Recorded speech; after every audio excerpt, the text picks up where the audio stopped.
Oi, gente! Bem-vindos a mais um vídeo aqui no canal. E hoje eu trago para vocês um vídeo de perguntinhas e respostas. Eu pedi lá pra galera no Instagram me mandarem perguntinhas sobre qualquer tema livre que eu estaria respondendo para vocês aqui em vídeo. Então, se você não me segue lá no Instagram, eu vou deixar aqui o nomezinho do Instagram e também tem o link aqui na caixa de descrição. Então, bora começar logo esse vídeo, porque assim, eu recebi poucas perguntas, mas perguntas certeiras e, acredito eu, um pouquinho longas de serem respondidas. Então vamos para a primeira perguntinha. Quero prestar a prova de analista e técnico judiciário, mas elas acontecem no mesmo dia. Não sei se aguento porque termino a prova esgotada. Você escolheria uma prova ou faria as duas mesmo assim? Olha, se fosse eu escolheria apenas uma prova justamente por isso que você falou aqui na perguntinha, sobre essa questão de se sentir esgotada e não conseguir ter um péssimo desempenho na segunda prova que você vai fazer. Então analisa aí, vê qual é a prova que você prefere, analisa a quantidade de vagas, analisa também o conteúdo, se você se dá melhor no conteúdo para o cargo de analista ou para o cargo de técnico, vê também a quantidade de questões, se a prova tem a mesma quantidade, se uma tem redação, outra não tem redação. Faz toda uma análise para você chegar nessa sua conclusão. Eu sempre evitei essa de fazer 2 provas por dia, porque assim, em uma prova eu já saio muito esgotada e eu fico muito ansiosa. No dia de prova, eu fico nervosa, aí o que eu faço? Eu fico estudando até os últimos segundos da prova antes de começar a aplicar, e até na hora da resolução da prova eu fico um pouco agoniada por causa da ansiedade. Então aí eu vou me controlando, vou tentando me acalmar, vou fazendo umas coisinhas lá na hora da prova que eu consigo ficar mais tranquila pra não ficar muito ansiosa. Agora imagina se eu fosse fazer 2 provas, nossa, eu ia pirar na batatinha. E assim, eu prefiro focar em uma do que fazer as 2 e não passar em nenhuma, sabe? Ou ter um mau desempenho nas 2. Então, essa é uma decisão que vai caber a você, mas eu particularmente prefiro só uma prova. Segunda perguntinha: quais suas dicas de recém-casada para conciliar estudos mais afazeres domésticos? Bom, gente, eu ainda tô em adaptação ainda. Vai fazer um mês que eu me casei, um mês que a minha rotina assim mudou muito. E então assim, não tem como dizer pra você, isso eu tô fazendo isso e tá dando certo, porque eu ainda tô na fase de teste. Então, por agora, que nem eu comecei fazendo um pouco de tarefas domésticas em cada dia da semana, para deixar o final de semana mais livre. Só que eu vi que isso estava atrapalhando os meus estudos. E outra coisa, o meu marido, ele fica muito agoniado com essa coisa de ficar limpando. Então, ele vê eu limpando e isso deixa ele com raiva, porque ele quer que eu estude. Mas só que assim, a casa ela não vai se limpar sozinha, a casa ela não vai ficar em ordem sozinha. Então assim, ele fica nervoso com isso. Aí o que a gente sentou e a gente decidiu era fazer assim: deixar para os dias da semana eu continuar estudando e priorizar fazer o almoço, que é uma coisa que eu faço, que não tenho problema nenhum para fazer. Fazer almoço, limpar a cozinha do almoço e lavar a roupa. Essas são as tarefas que eu priorizo na semana. Então assim, durante a semana eu não lavo o banheiro, não fico limpando o chão, essas coisas. Aí eu deixo para fazer isso no final de semana. Só que eu já tô querendo mudar isso. Quando eu for me mudar, sair dessa casa, aí eu vou já mudar de novo como que eu vou fazer essa organização de tarefas domésticas, porque o apartamento vai ser menor e tal, isso vai facilitar muito. Então assim, não tem como eu falar pra você, passar dicas. Só vou dizer pra você que é complicado mesmo. E tenta aí adaptar pra não tomar muito o seu tempo, né? Porque, gente, é uma coisa assim que te engole, te consome, é tarefa doméstica. E quando você vê, você tá acabado, esgotado e não dá conta de estudar as matérias, fazer o seu estudo, sabe? Ai, toma muito tempo. Terceira perguntinha: é normal passar algumas semanas sem querer estudar ou sequer tocar nos livros? Gente, isso é super normal. É normal porque é algo chato de se fazer, né? Cá entre nós. Ninguém gosta de ficar aí estudando, quer dizer, tem algumas pessoas que gostam e tal, mas assim, é algo desconfortável, é uma coisa chata, então é claro que você não vai querer sentar e não vai querer estudar, só que você não pode deixar isso acontecer, né?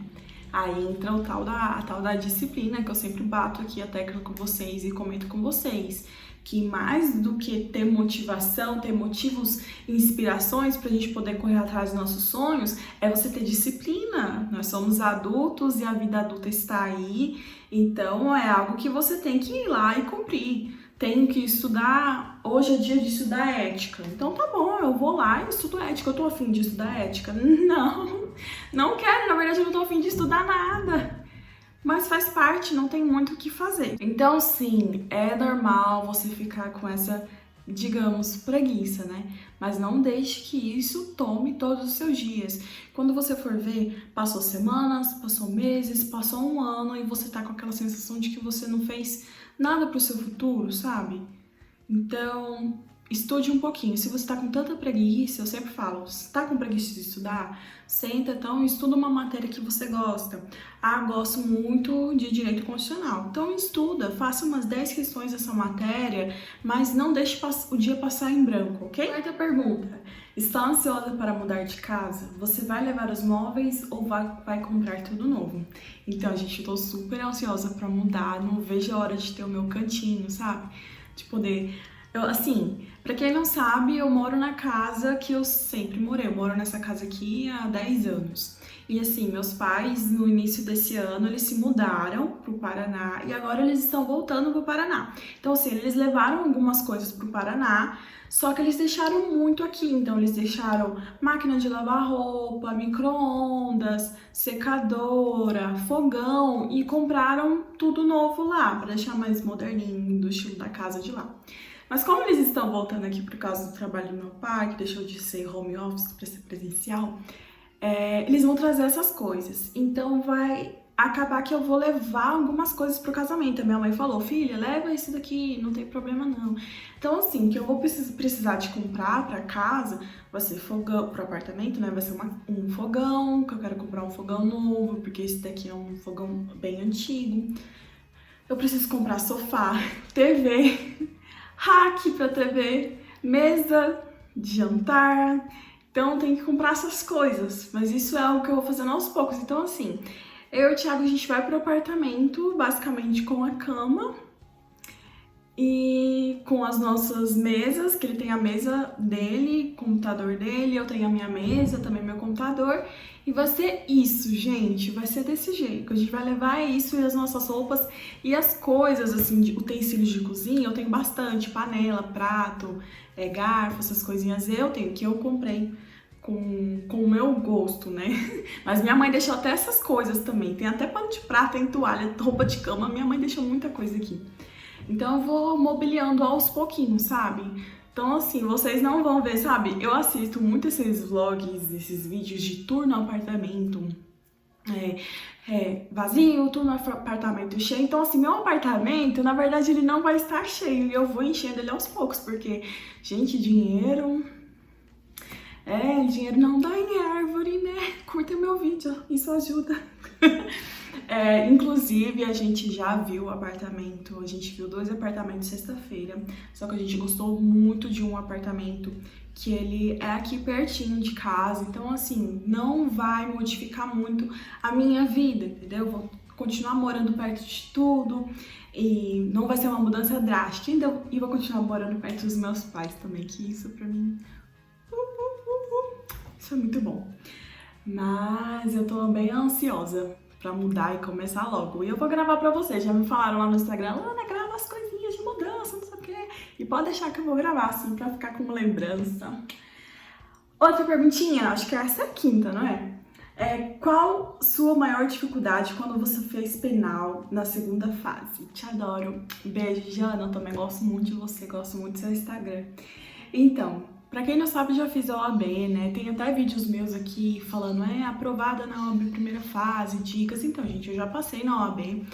Passei e reprovei na repescagem, porque você faz a primeira fase, depois você vai para a segunda fase. Você reprovou na segunda fase, você pode fazê-la novamente, você tem mais uma chance. E eu reprovei nas duas, nas duas chances que eu tive de fazer a segunda fase. E primeiro, a minha maior dificuldade quando fiz penal foi ter escolhido penal, né? Porque na época era uma matéria que eu não tinha facilidade. Eu até já comentei também com vocês que eu fui aprender penal mesmo quando eu comecei a estudar para o concurso da PCDF. Que aí que eu percebi, cara, eu não sabia penal na época que eu fiz a OAB. Então, assim, o fato de eu ter escolhido penal como matéria, que é uma matéria que eu não tinha facilidade, já me prejudicou muito. Segunda coisa, eu não foquei muito na parte de direito material, direito penal. Então, assim, sabe, a parte geral de direito penal pega pesado na parte geral. Aquelas regrinhas, aquelas teorias, aquilo lá cai, aquilo lá vai ser cobrado. Então, assim, eu me arrependo muito de não ter me esforçado mais. Se eu tivesse me esforçado mais nessa parte de direito material, com certeza eu teria sido aprovada. Mas, ok, faz parte, né? A gente não sabe, né, por que as coisas acontecem da forma que elas acontecem. O que a gente pode fazer é continuar insistindo e tendo uma saúde mental muito boa para aguentar essas situações. Que é difícil, viu? Sexta perguntinha. Estudei meses para um concurso, porém o processo seletivo que esperava vai ser na mesma data. Deixa eu passar aqui para terminar. Não tem condições de fazer as duas por conta da distância, 150 quilômetros. O problema é que eu não aguento mais a pressão dos meus pais. Preciso trabalhar para ontem. O que você faria? Isso é muito complicado, sabe? Porque eu também fico com essa pressão, mas não dos meus pais, assim. É uma pressão minha, sabe? Essa coisa de não ter um trabalho formal, né? Mas o que eu faria nessa condição... Eu não sei. Eu acho que você vai ter que pegar e vai ter que fazer uma coisa que eu faço direto. Escrever um lado processo seletivo e o outro concurso e dividir, assim, 2 colunas e você vai anotar os pontos positivos e os pontos negativos de cada um desses. Quanto à pressão, não tem como, isso faz parte. Todo pai, toda mãe, ele quer ver o filho empregado e isso é algo normal. Que nem os meus pais, eles super ficam de boa comigo, mas no fundo, eles ficam, né? De trabalho, tal. O que eu faria, eu iria fazer essa análise, ver qual dos dois tem também mais facilidade para você passar, sabe? Eu tenho mais chance de passar no processo seletivo do que no concurso, então foca no processo seletivo. Mas isso é também muito de você seguir o seu instinto, sabe? Eu valorizo muito a questão do sexto sentido, porque pra mim ele funciona muito bem. Ele só não funciona muito bem quando é questão profissional minha, sabe? Mas quando eu fico pensando muito naquela coisa, sabe? Eu tô pensando muito em processo seletivo mais do que em concurso, tal. Eu começo a analisar esses sinais, digamos. Então, pense consigo mesma o que seria melhor pra você. E agora, quanto à atitude dos seus pais, deixa eles, sabe? O problema deles tenta não ligar muito pra isso. Eu sei que é difícil, porque é algo que eu já vivi, não digo com meus pais, mas com outras pessoas em minha volta, porque na minha família aqui, assim, é todo mundo cutucando um ou outro, né? Não na minha família. Então, assim, isso é normal, faz parte, mas assim, foque em você, foque no seu tempo e nas suas coisas e tente não se importar muito com isso, o que é difícil, mais uma vez, falando como é difícil. Na verdade, não é difícil. Às vezes eu tenho a sensação de que a gente dificulta muito as coisas. Por exemplo, se seus pais... A Lana filósofa. Por exemplo, se seus pais... Por exemplo, não. Se seus pais estão falando aí, dando a pressão em você, não se importe. Faça o que você tem que fazer. Foque em você. E se você quer arranjar um emprego, um trabalho, alguma coisa, procure um emprego, um trabalho. Eu até comentei também com vocês lá no Instagram, eu falo isso toda hora, que eu tava esses dias entregando meus currículos, mandando meus currículos, me oferecendo para vagas de emprego, né, para eu poder fazer alguma coisa também, porque eu já tô cansada de ficar só em casa, estudando. Isso daqui é um trabalho também, só que ele não me paga certinho, sabe? Por mês que nem um trabalho. Eu também não faço muitas parcerias, essas coisas. Mas assim, nenhuma empresa quer contratar alguém que é formado em direito, né? Até algumas seguidoras também comentaram isso comigo. Nossa, Alana, aqui é a mesma coisa. Eu não tô conseguindo emprego porque eu sou formada em direito e tal. E ninguém quer me contratar. Mas ok, isso é assunto pra outra coisa, né? Eu começo a viajar. Então, acho que agora é a 7ª pergunta. Eita, já tem as perguntinhas aqui, ó. Vocês pretendem ter quantos filhos? Já sofrem a pressão para tê-los? Aí, voltando no assunto da pressão, né? Então, a minha ideia é ter uns 2, 3 filhos. Já o Thiago gostaria de ter 4 filhos. Mas quem decide isso sou eu, né? Até porque o corpo é de quem, né? O corpo é meu. E, gente, eu lembro que eu acompanhei, né, o parto da minha mãe. Minha mãe, quando teve a minha irmã mais nova, eu tinha 13 anos. Então, assim, eu cuidei da minha mãe no pós-operatório. Eu cuidava da cicatrização dela, passava creminho. Então, assim, eu acompanhei de perto as coisas. E não é fácil mesmo. Então, assim, 2, 3 no máximo. E então eu que decido isso, né? Também questão de financeiro, né? E se a gente sofre pressão para tê-los? E sim, gente, ambos os nossos pais estão doidos para serem avós. Mas eles entendem.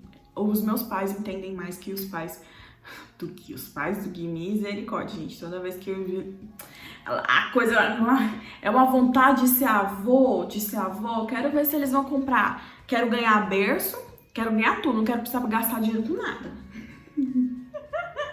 Eles fazem essa pressão, mas eu fico assim, ó, escuta aqui e sai aqui, porque quem decide isso é quem? Eu. Então, vamos para a 8ª pergunta. Desde que está se cuidando mais, tomando os remédios, o que você sentiu de melhora, mudança? Então, pra quem não sabe, eu tenho SOP e eu descobri nesse ano que eu tenho SOP, com 28 anos de idade. Então, eu comecei o tratamento foi em julho. E SOP é muito mais uma questão hormonal, né? Então, assim, eu não sabia que eu tinha um nível de testosterona acima do normal para homens. Então, assim, pro normal para homem é 5 e eu tinha 22, sabe, nos exames. Então, assim, eu não reparava nisso, porque eu não tinha um crescimento grande de pelos. Pra mim era normal. Uma coisa que eu reparava muito era que meu cabelo caía muito. Vocês viam aqui nos vlogs que às vezes eu mostrava pra vocês a quantidade de tufo de cabelo que caía. Então, assim, eram coisas que eu não reparava. E que eu só fui reparar quando eu fui fazer os exames, né? O de rotina lá na ginecologista. Então, assim, se eu notei alguma mudança agora, não, eu não notei mudança, assim, de corpo, até porque é dentro de mim, né? Isso é mais uma questão de ovulação, de tudo isso, que só indo lá refazendo os exames pra ver. Que, inclusive, eu vou mês que vem. Eu tenho que marcar pra ver como é que foi esse tratamento de 4 meses, de 5 meses. Mas eu reparei também que eu consegui emagrecer, né? Porque eu lembro que eu comentei com vocês também que vai fazer mais de 1 ano que eu não conseguia sair do peso da balança. Por quê? Porque eu tenho resistência à insulina. Então eu tive também que tomar remédio para resistência à insulina. Então eu já consegui emagrecer 4 quilos, mas é muito devagar, entendeu? Eu lembro que em 2013 eu emagreci muito. Em 2013 eu pesava uns 70 quilos e eu era ratinha de academia. E eu lembro que já naquela época eu tinha muita facilidade para ganhar massa magra, os professores, todo mundo ficava chocado com a minha facilidade de ganhar massa magra. E eu não sabia que eu já tinha, né, SOP, porque SOP não tem cura. Então, assim, eu já tinha SOP naquela época e eu não fazia ideia. Mas, então, assim, eu emagrecia muito, sabe, rápido. E agora não. Agora é muito mais lerdo, muito mais devagar. Quando eu faço, que nem antes do casamento, eu tava fazendo uma dieta bem restritiva, que era basicamente comer proteína. Eu acordava, comia enroladinho de presunto com queijo, no almoço era carne, à noite era à tarde era gelatina e à noite era carne também. Era isso. Mas assim, eu consegui emagrecer muito, muito, muito. Muito, digo assim, emagrecer rápido, sabe? 2 quilos, 3 quilos por semana. Mas é algo que você não consegue ficar um tempão fazendo. Eu não vou conseguir fazer um tempão aquela dieta, até porque eu não quero, sabe? Eu prefiro emagrecer de boa do que emagrecer rápido, até porque eu levei anos pra ficar nesse estado que eu estou. Agora eu vou querer emagrecer rápido de uma hora pra outra. Gente, eu sou muito filósofa, né? Ai, fala sério.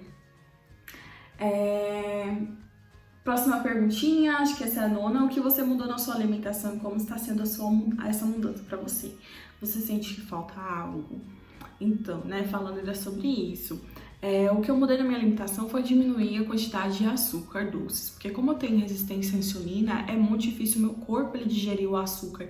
Então, açúcar, farinha branca, são coisas que eu diminuí, ok? Pra poder meu corpo funcionar, que senão não vai, gente, porque não consegue. Mesmo tomando remédio, eu tomo remédio para resistência à insulina, para o hormônio também. Só que eu também preciso fazer a minha parte, né? Então é assim, é que nem a ginecologista falou pra mim, Alana, é o resto da vida. Quem tem SOP é o resto da vida, controlando a alimentação e fazendo atividade física pra não desandar os hormônios, porque é tudo questão hormonal. Então, assim, foi isso que eu fiz. Não tô deixando de comer, como sim, chocolate, bolo, mas assim, não é algo que eu todo dia, sabe? É de vez em quando. 10ª pergunta, essa perguntinha aqui, que eu vou falar aqui, Inclusive, essa pergunta foi... Eu acho que você que me mandou essa perguntinha, você me mandou por direct, mas só que eu vi, gente, eu tenho mania de ver os directs e não responder. Mas eu vou falar aqui pra vocês, é assim, ó. Alana, eu vou casar ano que vem, mas sou virgem e tô com medo da noite núpcias. Olha, principalmente se você for... cristã, né? Se você segue os ensinamentos e tal, as regrinhas, você deve estar com muito medo, com muita ansiedade também.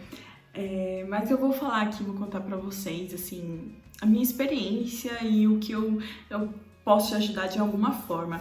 Graças a Deus eu cresci no lar cristão, aqui em casa todo mundo é da igreja, meus avós são pastores, então meus tios... Mas assim, eu tive sempre educação sexual em casa.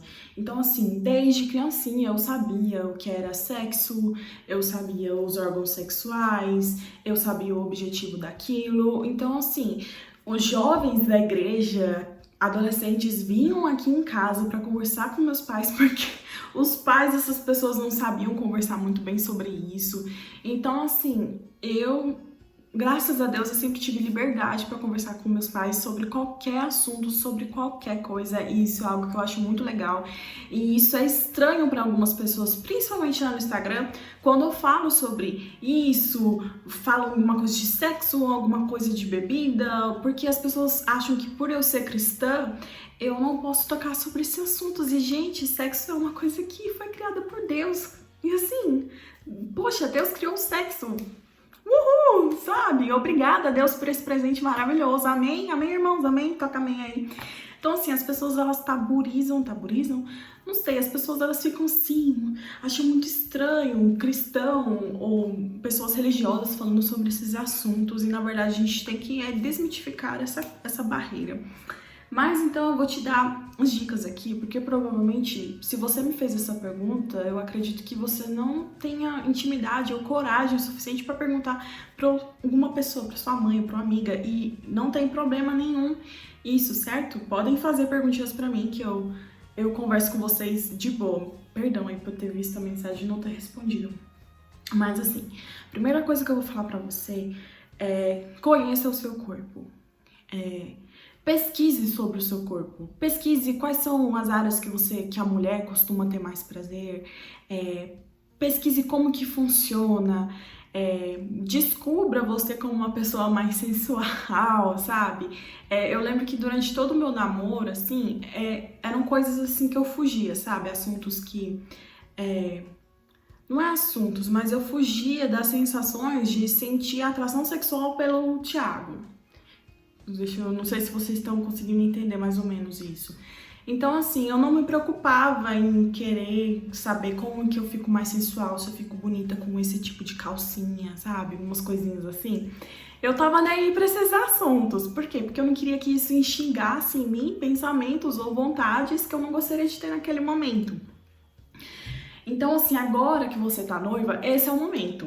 Esse é o momento de você ver essa questão de lingerie, do que você gosta, de você pesquisar mais sobre esses assuntos, para começar a dar você essa vontade para te trazer segurança na hora de você realmente ter a sua noite de núpcias, ou fazer também no outro dia, não precisa ser necessariamente na noite de núpcias, né? Mas então essa é a primeira dica, se conheça e pesquise bastante para você começar a se sentir à vontade com esses assuntos, para você não achar muito estranho na hora também que você for lá já começar a coisa, o ato, e você achar tudo esquisito. Inclusive também é importante que você pesquise também sobre as zonas erógenas, acho que é isso que fala, as zonas erógenas do seu futuro marido aí também, né?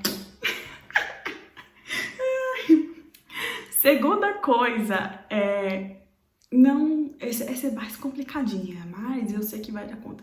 Não fique nervosa, não fique tímida, sabe? Porque assim, a gente fica um pouco nervosa, um pouco tímida com o que vai acontecer. Mas assim, cara, aquele lá é o momento de vocês, sabe? Então assim, tenham intimidade o suficiente pra conversar sobre sexo, pra conversar. Poxa, eu acho engraçado que eu vejo muito TikTok. E eu vou ler os comentários, por exemplo, do TikTok, assim, de dicas, essas coisas, né? Dicas pra casados, não sei o quê. E assim, as mulheres, o que tem de reclamação de mulher que não sente prazer na hora do sexo, eu fiquei assim, chocada. Eu falei, como assim, gente? Por que vocês não viram e não falam pro marido de vocês? Ei, eu queria isso, vamos fazer assim e tal. Gente, essa é a hora de vocês, esse é o momento de vocês. Então, não tenha timidez, não tenha vergonha de falar. Inclusive, eu acho que ele vai gostar bastante. Porque, gente, homem tem um pouquinho de parafuso a menos, né? Assim, eles ficam meio assim, ai, o que eu faço? Ai, como será? Não sei o quê. Alguns são assim, né? Tem outros que não, né? Mas, então, fale o que você quer, fale o que você pense. E converse com ele, né, sobre isso. Ai, eu não gosto que você faz desse jeito. Ai, eu não gosto que você me beije assim. Ai, não, eu não gosto que dá tapa no bumbum. Tudo isso tem que ser conversado.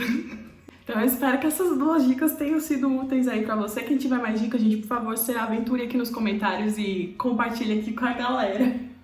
Ai, meu Deus do céu, quem diria que até eu iria ficar falando essas coisas. Ai, e agora a última perguntinha pra acabar logo, que eu acho que esse vídeo já tá bem longo. Como fica sua mente sabendo que você tem que cuidar da casa e estudar? Você não fica se cobrando? Porque eu não. O quê? Você fica se cobrando? Bom, gente, pra mim, eu fico sim me cobrando pra essa questão de casa. Porque eu vejo que algumas coisas estão sujas e tal, mas só que eu não quero limpar aquilo lá no momento, porque eu sei que eu vou perder um tempo que eu poderia estar estudando, porque é muito paf-puf, né? Assim, um dia ele vai muito rápido. E assim, eu fico muito nervosa com isso, mas eu estou assim, de boa, me relaxando, porque eu sei que eu vou me mudar daqui. Então já cansei de falar pra vocês que aqui a casa ela é muito grande, ela tem 7 quartos, 5 banheiros, tem uma sala enorme, tem 2 salas enormes, na verdade que eu escolhi uma outra sala que vem antes da cozinha, tem a cozinha grande, a lavanderia, pra eu descer na lavanderia leva uns 3 minutos pra chegar na lavanderia, então assim, aqui é muito grande, e eu não me cobro mais, porque eu sei que a casa é grande, que realmente eu não vou dar conta, gente, se nem a minha mãe dava conta dessa casa, imagina eu dando conta daqui, então assim... Lógico que, assim, depois, quando for mudar pro apartamento, aí eu vou me cobrar no sentido de deixar as coisas mais organizadinhas, porque vai ser mais pequenininho. O apartamento, ele é menorzinho lá, que eu já tô dando uma bisoiada lá. Então é mais tranquilo de fazer a limpeza, mas, sim, eu me cobro e eu ainda vou ver como vou me organizar nesse assunto, nessa questão de organização de casa. Mas é isso, gente. Essas foram as perguntinhas. Eu respondi poucas perguntas, mas foram perguntas legais. Eu gostei muito de vocês terem mandado. E agora é isso, gente. Obrigada por vocês terem assistido. Curta o vídeo e até o próximo vídeo, que é na quarta-feira, tá bom? Beijo pra vocês e tchau!